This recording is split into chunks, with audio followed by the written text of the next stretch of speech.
Alô, alô, som. Bom dia aí, galera, tudo bem, mano? Como é que vocês estão? Espero que sejam todos bem aí. Vamos começar aí mais agora o nosso segundo dia de SSI, nossa primeira palestra do dia hoje.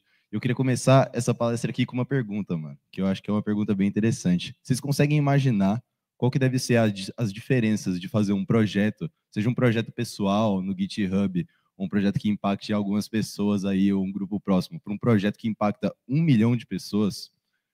Parece muito doido, né? O que será que você tem que mudar no seu projeto, seja na equipe, seja nas tecnologias, para fazer que o seu sistema funcione e consiga impactar efetivamente 1 milhão de pessoas? Bem, eu não sei responder essa pergunta, né?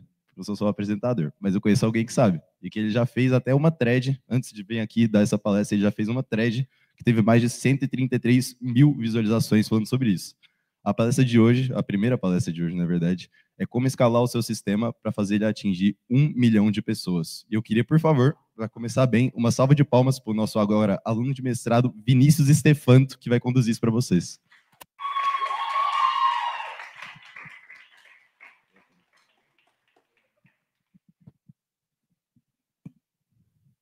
Oi, gente, bom dia. Vamos escalar um sistema para 1 milhão de usuários? Antes disso, falar um pouco sobre mim. Eu sou Vinícius Stefanto, mais conhecido como Stefanto ou Steph. Eu estou na área da programação, sou mundo estudo e tempo de mercado há 7 anos. Eu sou formado em TI pela ETEC e eu sou bacharel em sistemas de informação aqui pela EASH. Atualmente eu trabalho como desenvolvedor full stack e eu sou empreendedor nas horas vagas. O nosso papo de hoje vai girar em torno de System Design. System Design é o processo de planejar e arquitetar um sistema de modo que o torne funcional e eficiente para atender determinados objetivos. Ou seja, desenhar um sistema. É só uma coisa mais bonita. Mas por que você tem que saber isso? Primeiro, redução de custos. É muito mais barato você errar na etapa de planejamento, quando você está desenhando o sistema, do que você errar quando o sistema já está em produção, já está rodando. Isso não significa que você não vai errar, o sistema não vai dar problema quando ele estiver em produção. Na verdade, a maior parte das vezes ele vai acontecer isso. Só que você saber como mitigar isso é muito importante através do System Design. Além disso, é muito mais eficiente você trabalhar num projeto, trabalhar numa equipe em que o projeto está muito bem desenhado, está muito bem definido, porque você sabe o que você tem que implementar, por que tem que implementar e o que fazer quando algo dá errado. E o terceiro, que é o que eu julgo ser mais importante para todos vocês aqui, são entrevistas de emprego. Quando você não está preocupado em ter que fazer um lead code, um live code no meio da entrevista, você vai estar de frente numa entrevista técnica para desafios que muito provavelmente vão utilizar conceitos de System Design. O entrevistador vai te propor um problema para você desenhar um sistema que tem que resolver uma determinada situação perante a alguns tipos de entraves. E é com System Design que você faz isso. Eu queria fazer um disclaimer antes da gente começar, em que escalar o front-end, a parte visual da nossa aplicação, é muito diferente do que escalar o back-end, a parte do código, né? E para o nosso papo de hoje, a gente vai focar somente no back-end, pois escalar o front-end é um papo à parte que ia demorar muito mais. Com isso, a gente tem a nossa missão, que é sair dessa arquitetura simples para transformar numa arquitetura muito mais robusta que suporte 1 milhão de usuários. E confia em mim, a gente vai sair disso para uma arquitetura muito mais robusta. A gente vai fazer isso através de um processo gradativo, aos pouquinhos, através de uma dinâmica de problema, solução. Olhem aqui na imagem, por favor. Como funcionou nossa arquitetura hoje? Quando você terminou de fazer seu projeto e você subiu ele numa VPS. O usuário, o cliente, ele vai fazer a requisição para o endereço da API, vai chamar um servidor DNS, que vai transformar em um endereço IP, vai devolver para o cliente, e o cliente vai chamar, então, o endereço IP do seu servidor. O servidor vai processar a requisição e vai retornar o dado. Eita, peraí. Perfeito. Qual que é o problema da nossa arquitetura atual? É que o banco de dados dela está dentro do servidor. O mesmo local onde você recebe as requisições, processa elas e devolve, é onde está armazenado os dados dos seus clientes, que seja. Isso é o que a gente chama de uma arquitetura altamente acoplada. E isso gera uma competição de recursos, pois, como eu falei, ao mesmo tempo que o servidor está processando as requisições, ele tem que se preocupar em buscar e escrever os dados.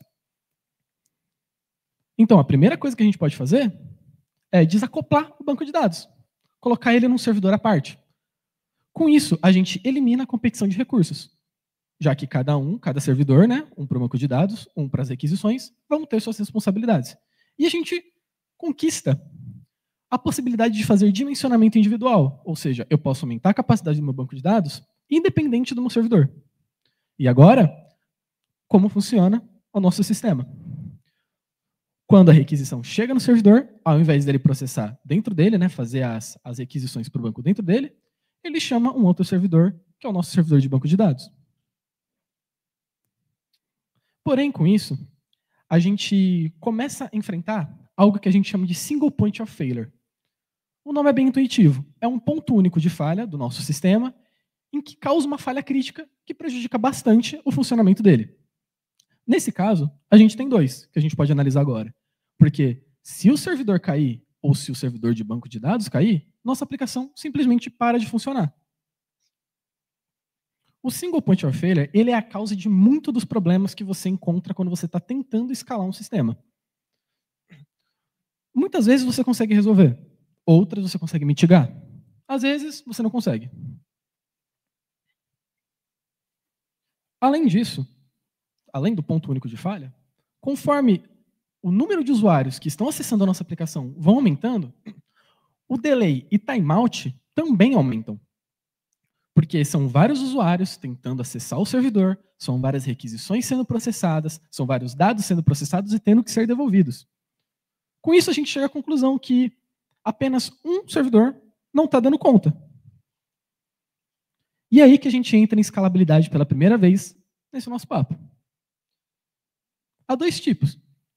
A primeira é a escalabilidade vertical, em que a gente torna o nosso servidor mais potente, melhorando o hardware dele. Então, eu coloco mais memória RAM, eu aumento a quantidade de núcleos do nosso processador. Isso vai tornar ele mais potente e vai aguentar mais requisições. As vantagens disso é que é muito mais simples de implementar. Você só coloca mais hardware, você só melhora o hardware. Além disso, é muito menos complexo de você lidar com um único servidor. E o custo inicial é muito menor.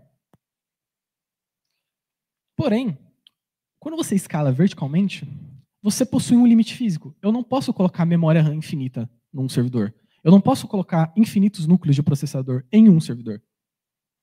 Além disso, a gente não resolve o single point of failure que eu havia dito anteriormente.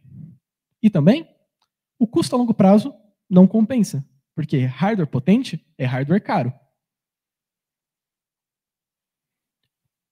Do outro lado, a gente tem a escalabilidade horizontal, que ao invés da gente melhorar um único servidor, a gente adiciona outros servidores para poder distribuir a carga de trabalho entre eles. As vantagens de você fazer isso é que você ganha flexibilidade de crescimento.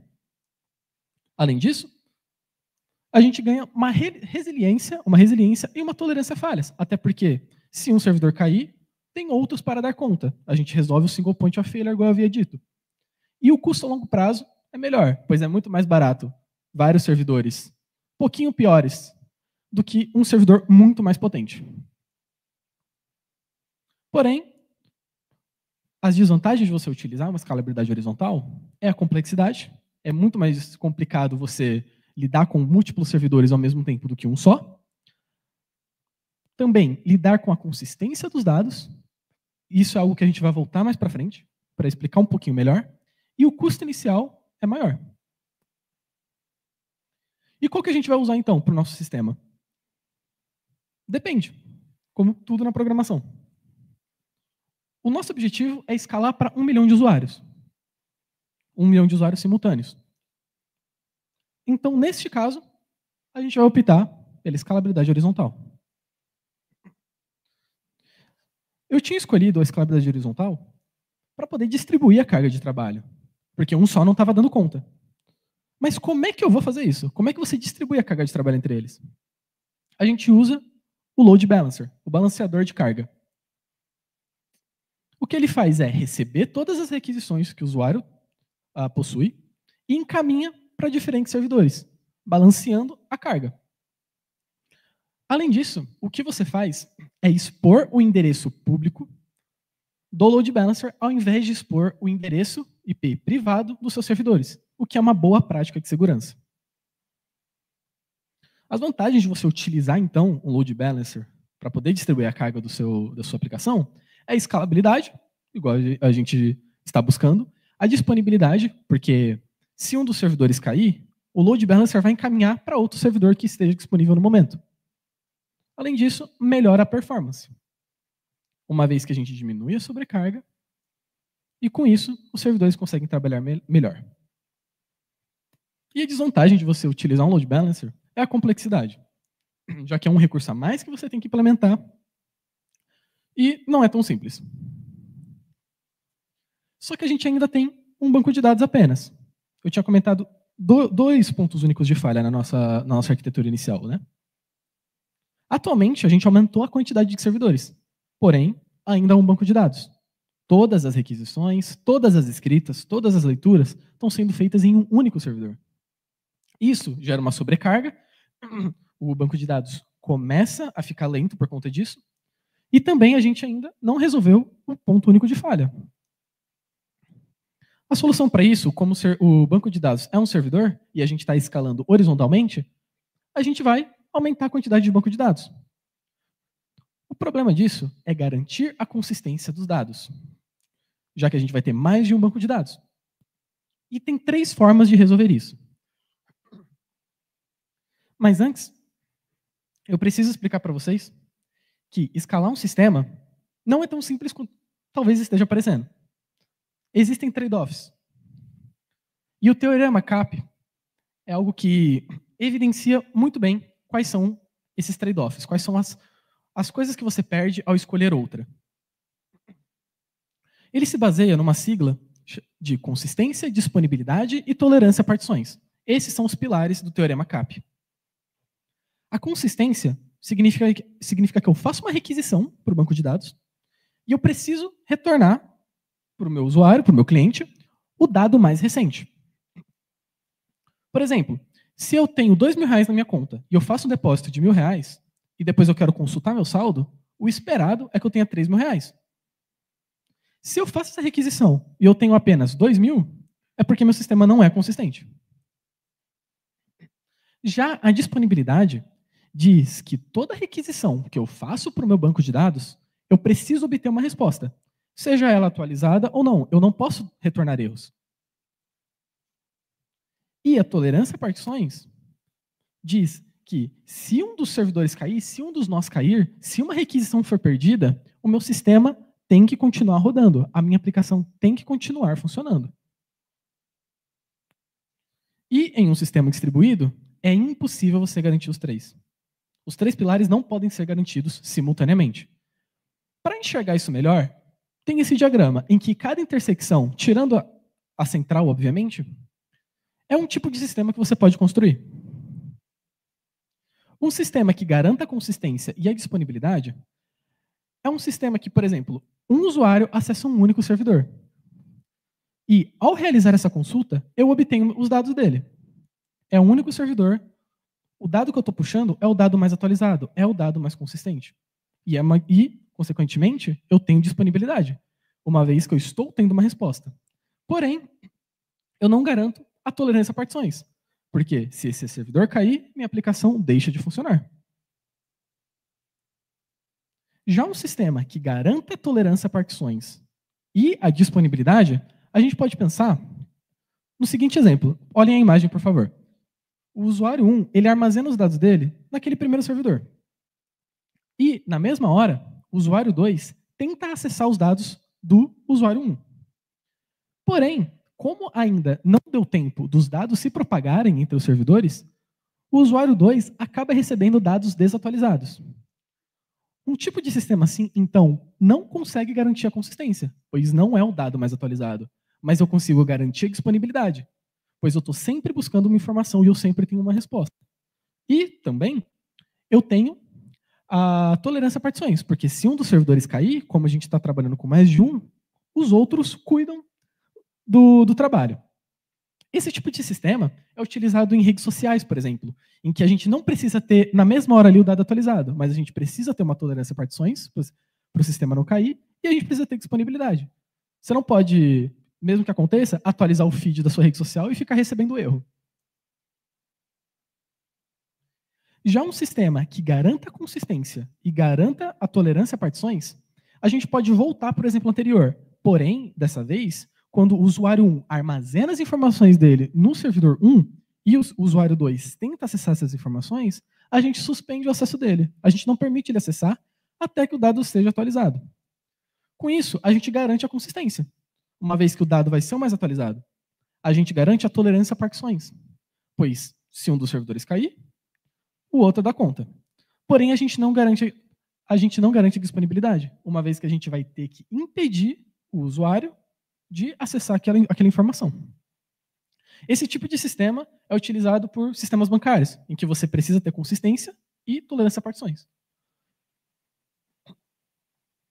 Agora que a gente já viu os trade-offs, o que você perde ao construir um sistema, a gente pode voltar a falar como vamos lidar com um único banco de dados e como vamos fazer para lidar com a consistência deles.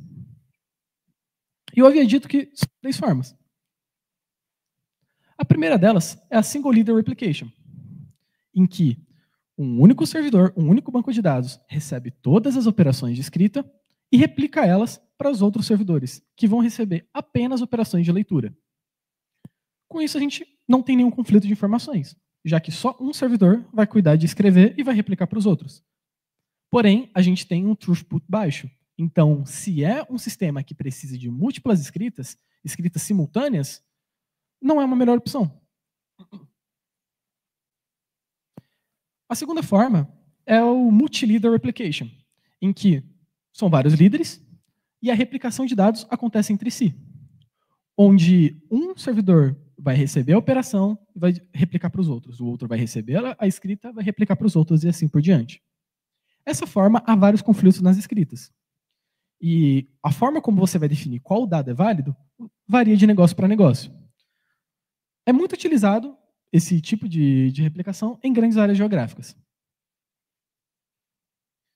E a terceira forma é a Leaderless Replication, em que não tem nenhum líder e funciona numa espécie de quórum mínimo.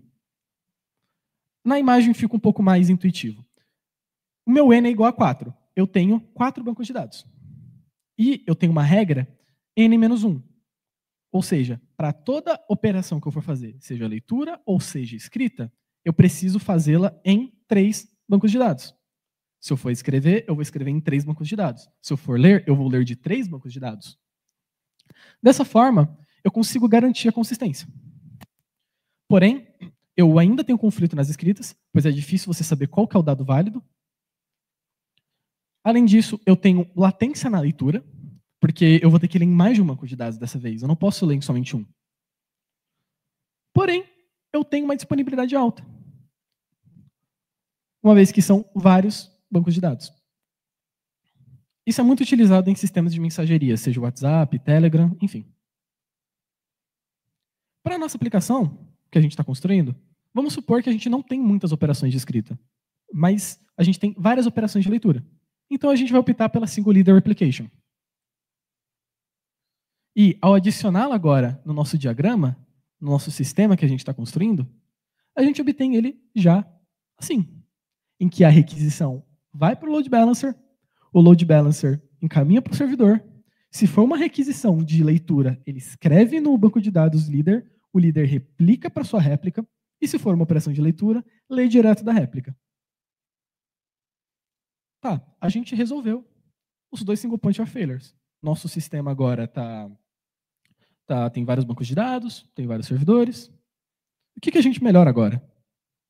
A gente deixa ele mais rápido. A gente melhora a performance.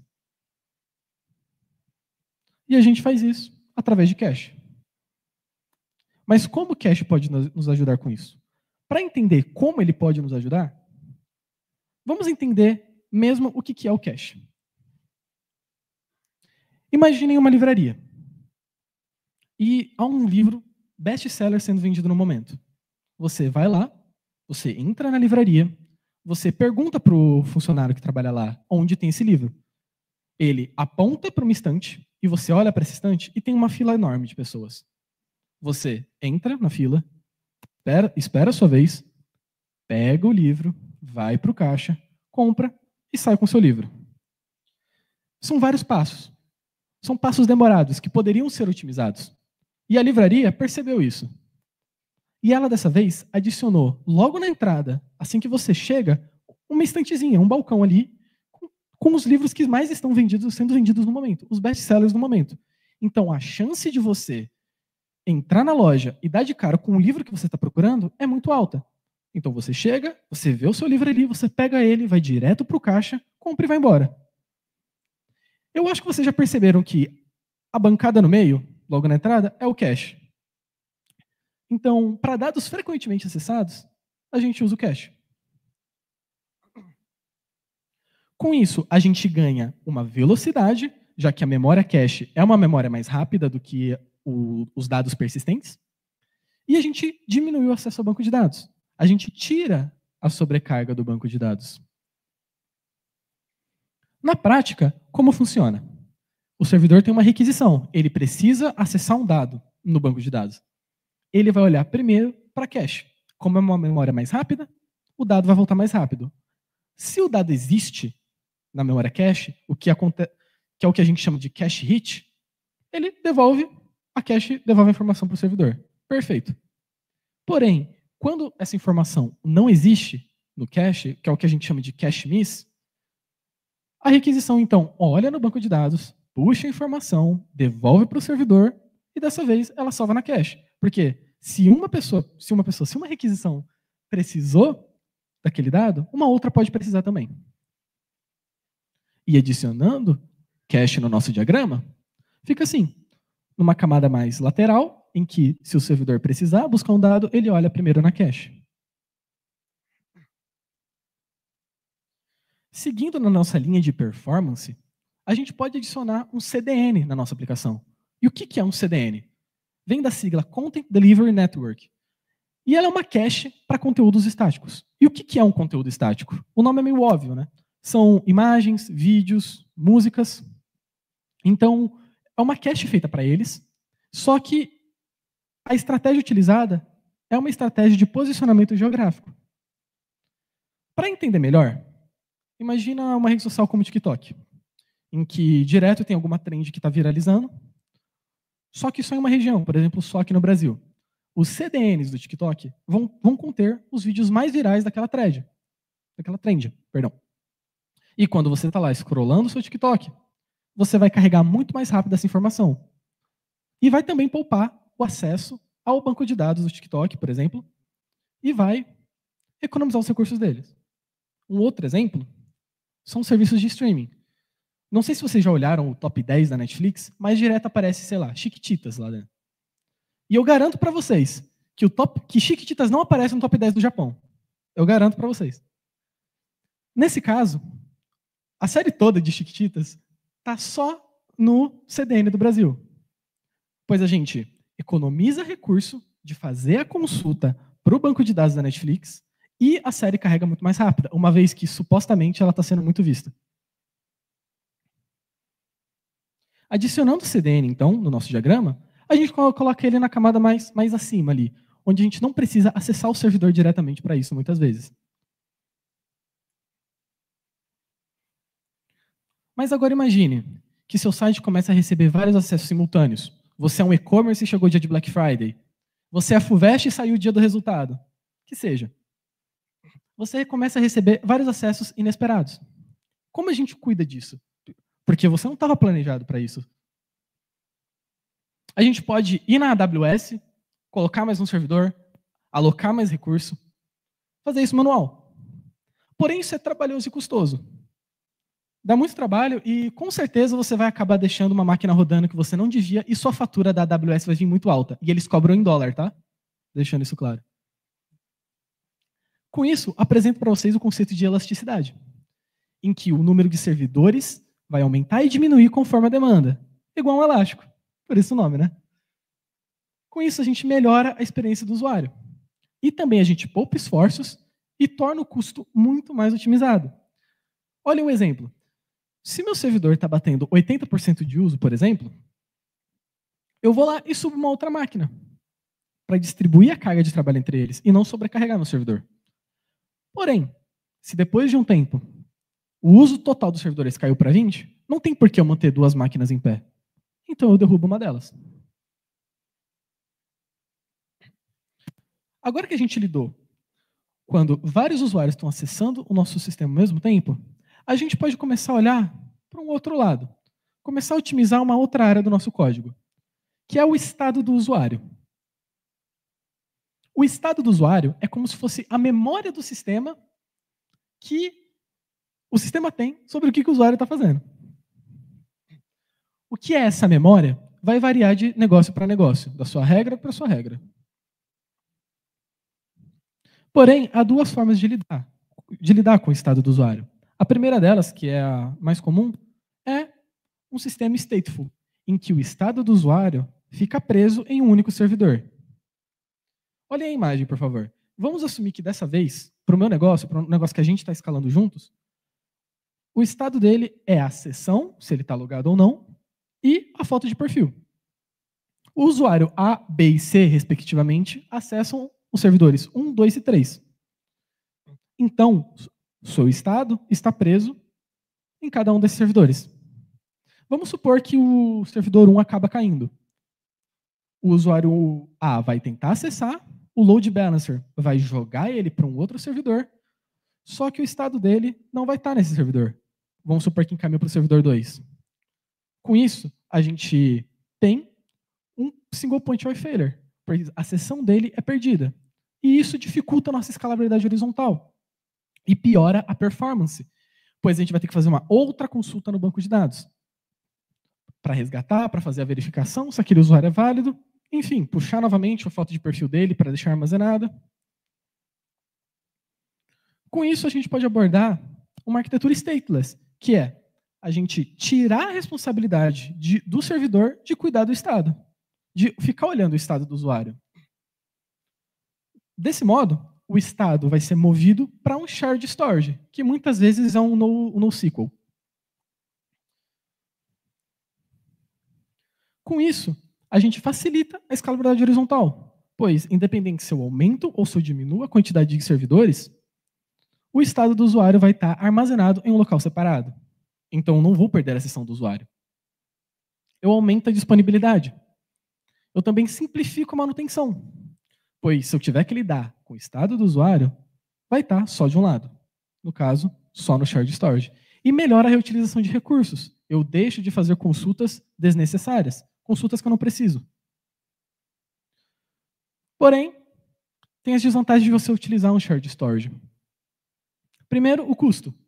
Você vai ter que colocar um servidor a mais rodando. Também o aumento da latência, pois agora todos os servidores vão ter que consultar o mesmo shared storage. E com isso a gente pode acabar tendo um single point of failure, se isso for mal implementado. Mas lembra que o shared storage ainda é um banco de dados. Então, se quiser resolver esse single point of failure, volta e começa a olhar novamente as formas de replicar os dados. Como eu falei, gente, tem trade-offs, você não consegue fugir de tudo. Porém, agora, adicionando o shared storage no nosso diagrama que a gente está construindo, ele ficaria do lado de fora, em caso seja necessário fazer uma requisição perguntando o estado do servidor naquele momento, o servidor faz para o nosso shared storage no SQL. Vamos supor agora que seu sistema, seu site que seja, internacionalizou, viralizou na China, de um dia para o outro. Agora seu sistema vai começar a ser acessado por chineses, que estão do outro lado do mundo. Ou seja, é uma distância física muito alta.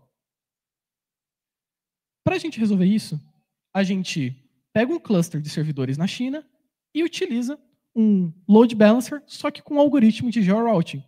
Então, dependendo da localização do seu usuário, ele vai ser encaminhado para um cluster de servidores diferentes. E eu queria chamar a atenção de vocês que, se vocês repararem, o shared storage está do lado de fora. Por quê? Se o cluster de servidores do Brasil cair, eu ainda tenho que conseguir acessar meu sistema. Claro que vai ser mais lento por conta da latência, já que eu vou acessar agora os servidores da China. Só que eu ainda vou perder o acesso da minha aplicação. Ela vai continuar rodando. Agora que a gente lidou com a internacionalização, vamos olhar para um outro ponto. Vamos supor que agora, na nossa aplicação, a gente vai ter um sistema de processamento de imagens. E por que um sistema de processamento de imagens? Dependendo do que você for fazer, vai utilizar muito o seu processador, uma vez que envolve cálculo de matrizes. E você começa a reparar que seu sistema começa a ficar mais lento, pois ele perde muito tempo fazendo esses cálculos. Então ele recebe uma requisição de processamento de imagem, ele processa, e então ele deixa outras requisições esperando, e depois ele devolve. Para a gente resolver isso, a gente começa a pensar em desacoplar funções do nosso sistema. A gente tira essa responsabilidade de algo que está sendo muito usado e que está ocupando muito tempo. Para entender como a gente vai fazer isso, olha aqui na imagem. Do lado esquerdo, a gente tem os servidores chamados de produtores, que são os servidores que eu vim falando com vocês até agora, que recebem as requisições, puxam do banco de dados, etc. Do lado direito, a gente tem os servidores consumidores, que são servidores worker que vão só fazer o trabalho pesado de processar fotos. Eles só vão ter um trabalho, que é processar as imagens. E a comunicação entre eles, a gente vai fazer através de filas. Então, eu vou receber uma requisição, o servidor vai receber essa requisição, tem que processar a imagem de tal pessoa. Ele vai devolver para o usuário, falando, beleza, vou processar. Ao invés dele processar, ele coloca numa fila e os workers vão estar o tempo todo olhando para essa fila. E ao eles verem que tem algo para fazer, no caso, uma requisição para cuidar, eles vão puxar essa requisição, vão trabalhar nela e vão devolver. Com isso, a gente aumenta o desempenho, pois a gente diminui o overload dos nossos servidores principais. Além disso, utilizar filas, como o processamento de imagens vai ser algo demorado, você usar as filas mantém a requisição caso o servidor caia. Porque imagina se no meio do processamento o servidor caiu. Você perderia aquela requisição. Mas caso você utilize filas, isso acaba não acontecendo. Adicionando as filas no nosso diagrama que a gente está construindo, a gente percebe que, dependendo da requisição, vai consultar o banco de dados, vai consultar cache, vai consultar o nosso shared storage, mas se for uma operação de processamento de imagens, a gente joga para a fila de processamento de imagens, onde outros servidores vão cuidar disso. Agora, se vocês lembrarem do que a gente fez quando a gente optou pelo Single Leader Replication, os bancos de dados só contêm replicatas, só contêm redundâncias. E cada vez mais o número de usuários simultâneos está aumentando, gente. Com isso, a sobrecarga dos servidores está aumentando. A gente pode diminuir ela utilizando uma técnica chamada sharding. O sharding, ele é uma técnica de particionamento de dados, em que, baseado numa regra que você determina, na regra do seu negócio, você vai encaminhar aquele determinado dado para um banco de dados diferente, para poder distribuir essa sobrecarga. No caso, olhem aqui na imagem. Vamos supor que eu quero salvar o meu usuário, o registro do meu usuário. No caso desse nosso sistema, o ID do usuário é um inteiro incremental, 0, 1, 2, 3. E a regra que eu coloquei é que eu vou fazer o ID do usuário, módulo 4, e, dependendo do resultado, eu vou alocá-lo em um servidor diferente, em um banco de dados diferente. Nessa imagem, vocês conseguem entender melhor. Em que, se o ID do meu usuário for 4, ele vai para o servidor 1. Se o ID dele for 9, ele vai para o servidor 2. E assim por diante. A gente distribui os dados pelos nossos outros servidores. Só que se vocês prestaram atenção até agora, já deve ter visto a perguntinha na cabeça de vocês. E o single point of failure? Porque a gente tinha optado pelo single leader replication justamente para não depender de um único servidor, caso esse servidor caia. E agora eu estou falando para vocês que a gente vai abrir mão disso e vai separar de novo. Novamente, escalar um sistema distribuído, não existe bala de prata. Não tem fórmula mágica. Você tem que abrir mão de coisas. No caso do sharding, o que dá para fazer é aplicar um sistema de replicação para cada sharding. Novamente, isso aumentaria a complexidade, você teria que ponderar qual método de replicação você optaria.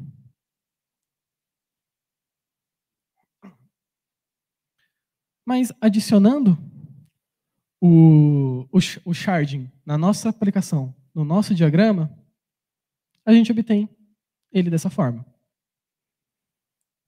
Isso aqui que vocês estão vendo agora é um sistema robusto que escala para 1 milhão de usuários simultâneos. A gente saiu daquela arquitetura simples, daquela arquitetura básica, e chegamos nisso. A gente fez bastante coisa. Mas eu acabei mentindo para vocês esse tempo todo. O sistema que a gente construiu até agora não escala para 1 milhão de usuários. Escala para muito mais. 1 milhão foi só para chamar atenção. Essa arquitetura é muito robusta. A tecnologia hoje, o hardware, está cada vez mais avançado. Um servidor pode suportar muitas requisições. Então, imaginem essa arquitetura. E eu garanto para vocês que não são todas as empresas que precisam chegar nessa arquitetura que a gente construiu. E muitas delas precisam, mas acabam não fazendo. Porque não é simples. Cada conceito desse gera uma palestra à parte de horas e horas. Não é à toa que existem matérias específicas para cada um desses conceitos. O que importa aqui é vocês saberem quando e como vocês vão implementar cada coisa. Vocês vão estar diante de problemas e muitas vezes só colocar uma fila vai resolver. Muitas vezes o sistema de vocês não tinha cache. Você colocou, resolveu. Em nenhum momento eu falei para vocês sobre o que era o nosso sistema. Eu tentei ser o mais genérico possível. Nem tudo isso vai ser aplicado. Mas é importante saber cada um desses conceitos. E foram vários. A gente viu bastante coisa. Tentei passar o máximo possível, mas eu confesso que é bastante coisa. Só que esse papo rendeu ensinamentos sobre temas muito importantes. Poxa, a gente começou entendendo que eu não posso deixar meu banco de dados no mesmo servidor que eu faço as aquisições. Com isso, gera a necessidade de eu melhorar meu servidor, depois de eu ter desacoplado ele. Então a gente viu os tipos de escalabilidade. Aqui a gente começou a ver que não existe decisão 100% certa, que vai resolver todos os seus problemas. Você já fica diante da sua primeira escolha, por como você vai optar por escalar o seu sistema. Quais os bônus e quais os ônus. Depois que você optou, no caso a gente escolheu pela escalabilidade horizontal, como você vai distribuir essa carga? Como você vai fazer para os seus servidores não sobrecarregarem? Além disso, quando a gente optou, no caso, por ter mais de um servidor e aumentar o banco de dados, a gente se deparou com o problema da consistência. E foi visto por vocês o teorema CAP, em que é fundamental para vocês entenderem sobre sistemas distribuídos. Vocês saberem explicar sobre teorema CAP, do porquê você escolheu o sistema daquela maneira, baseado na sua regra de negócio, é o que te difere muito numa entrevista. Você saber o que você está fazendo. Com o teorema CAP em mente, a gente pôde escolher qual método de replicação a gente ia fazer. E depois de lidar com os dados, a gente começou a pensar na performance. Como a gente deixa o nosso servidor mais rápido. A gente viu sobre cache, a gente viu sobre CDN. depois de lidar com a performance, a gente viu sobre o estado do usuário. O porquê, dependendo da sua aplicação, pode ser importante você tirar o estado do usuário dali, de um único servidor. Também a gente viu sobre filas, em que, para mim, é um dos mais importantes e que resolve muito dos problemas. Você saber implementar uma fila, desacoplar uma função do seu sistema e colocá-la em workers à parte, resolve muito dos problemas. E você saber como implementar uma, por que resolve, como resolve, novamente, te coloca muito na frente. A gente viu sobre sharding, que chega uma hora que o meu servidor tem muitas duplicatas. Não tem por que eu ter tanto dado duplicado assim. Ainda mais que mais de 1 milhão de usuários ao mesmo tempo estão acessando minha aplicação. Foi muita coisa que a gente viu.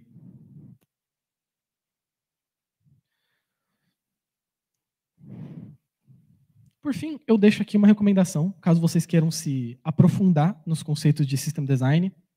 O canal do Augusto Galego, ele explica muito bem sobre esses conceitos. Por exemplo, ele tem um vídeo só sobre sharding.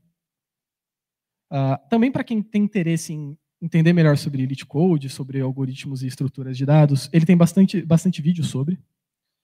E para quem quiser saber sobre da onde eu tirei todas essas informações, ou quiser aprofundar através de literatura, o livro System Design Interview and Insider's Guide é o beabá do System Design. Lá ele explica com mais detalhes cada um desses conceitos que eu apresentei para vocês. Aqui estão minhas redes sociais, caso queiram entrar em contato. Eu sou Stefanto e vocês aprenderam a escalar um sistema para bem mais que 1 milhão de usuários. Obrigado pela atenção.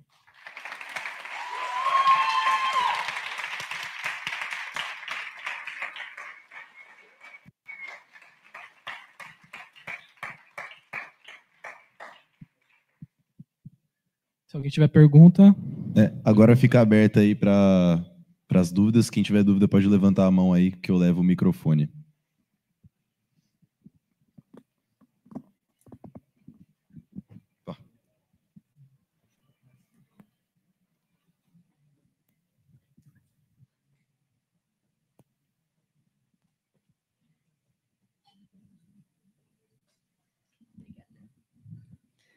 Bom dia. Eu queria perguntar o porquê usar um NoSQL no Shared Storage, perdão. Hoje em dia, o SQL ele é muito melhor utilizado para sistemas em que você precisa de transações críticas, ou seja, para modelos bem definidos, em que você tem uma tabela de usuário, aí na tabela de usuário tem o nome, idade, data de nascimento, a matéria que você viu em banco de dados em BD aqui na faculdade, por exemplo. Já o NoSQL, ele armazena dados que não seguem esse padrão. Então, ele armazena JSONs, ele não armazena dados muito bem definidos. E o estado do usuário, como eu falei, ele pode variar o que você quer armazenar de sistema para sistema. Então, por isso, no Shared Storage, optar por um NoSQL. Além disso, usar um NoSQL, permite você utilizar cache no armazenamento, para tornar o acesso muito mais rápido. Desse modo, você não precisa ficar fazendo consultas SQL para poder puxar o relacionamento entre dados, em que, se você levar em conta, a gente está fazendo um sistema que suporta 1 milhão de usuários ao mesmo tempo. Imagina ter que ficar fazendo esses relacionamentos.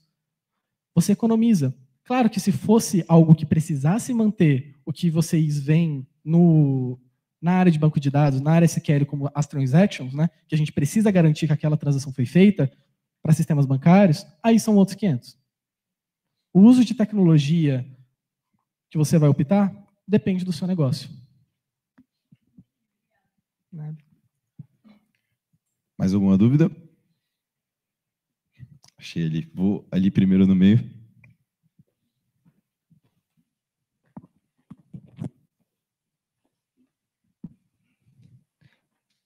Sou o Rafael.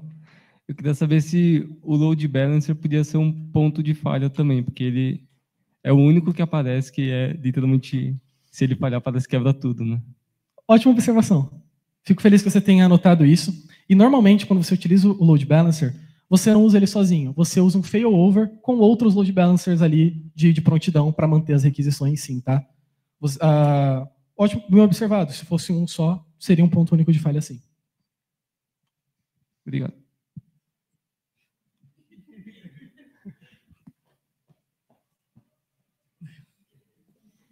Tinha mais uma dúvida que eu lembro, tinha ali no canto.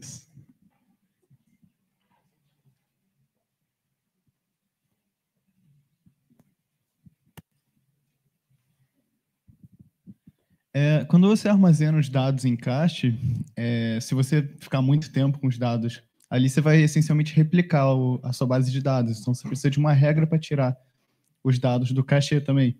E essa regra geralmente é baseada em quê? Um timeout, uma IA que analisa a atividade? O quê? Ótimo. Assim como se um país está pobre, ele não emite mais dinheiro e fica mais rico, você colocar mais cache não resolve o problema. Nesse caso, a maior parte das vezes, a gente utiliza timeout. Depois de um tempo que aquele dado, que a gente chama de TTL, não tem o acesso, não é consultado, ele sai, ele é apagado da cache para dar espaço para um outro. Até porque o tamanho da cache é limitado. 32 GB, por exemplo, que seja, em comparação a um armazenamento que são teras e teras. É uma fração. Mas sim, é por time, geralmente. Obrigado. Mais alguma? Ali. Tô fazendo correr, hein, mano.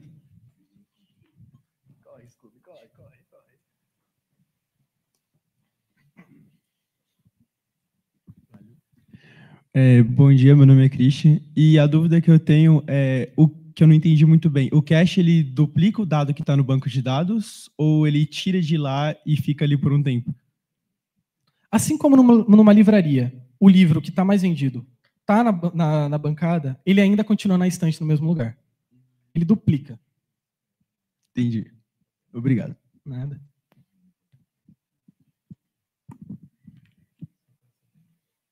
Mais alguma? Tem alguma dúvida aí no chat?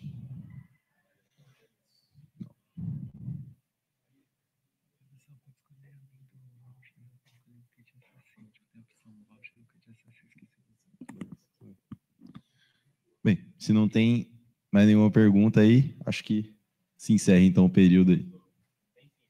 Tem mais uma? Opa.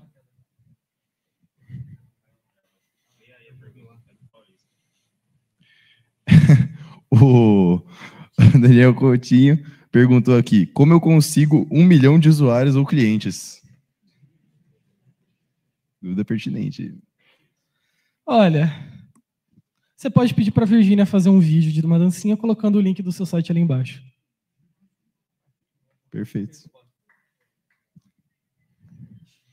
Acho que agora sim acabaram-se as dúvidas, né? Muito obrigado aí.